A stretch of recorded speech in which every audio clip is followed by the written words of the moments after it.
In 1788, the small village of Yatton, near Bristol, England, was rocked by a harrowing tale of supposed demonic possession. The exorcism of George Lukins.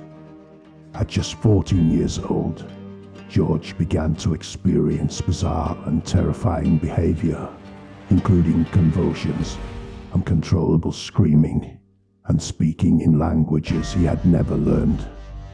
The villagers were left in shock and fear as they witnessed the malevolent forces that seemed to have taken hold of the boy's body and mind. The fear was palpable as they saw George's eyes roll back into his head, his body contorting into twisted shapes, and his voice changing into something that was not his own. The villagers, unable to explain the strange and disturbing behavior, began to attribute it to demonic possession, an explanation that was all too common in that era. The local clergyman, Reverend Joseph Easterbrook, was called in to investigate the strange occurrences. He too believed that George was under the control of demonic forces and enlisted the help of Reverend Francis Scurry, a seasoned exorcist known for his expertise in driving out evil spirits. The exorcisms that followed were not for the faint-hearted. Scurry performed various ritualistic procedures, prayers, and used holy water and other sacred objects to try and drive out the demons that had taken up residence within George's body.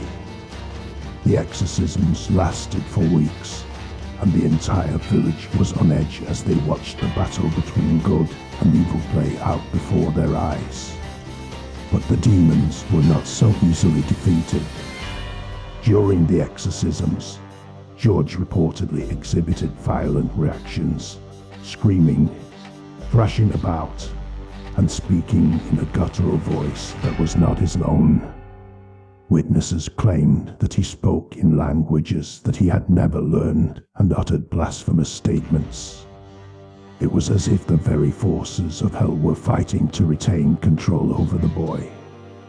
Despite several attempts, the exorcisms failed to drive out the demons from George's body. Scurry, however, persisted and continued with the exorcisms. But the situation only worsened as the exorcisms went on. George's behavior became more erratic, and the intensity of the possession seemed to increase. The villagers were left to wonder if the battle between good and evil would ever end. Eventually, after weeks of exorcism, Scurry claimed to have successfully exorcised the demons from George. The villagers were relieved, but they never forgot the horrors they had witnessed. They spoke in hushed tones of the malevolent forces that had possessed George and the battle between good and evil that had taken place within the boy's body.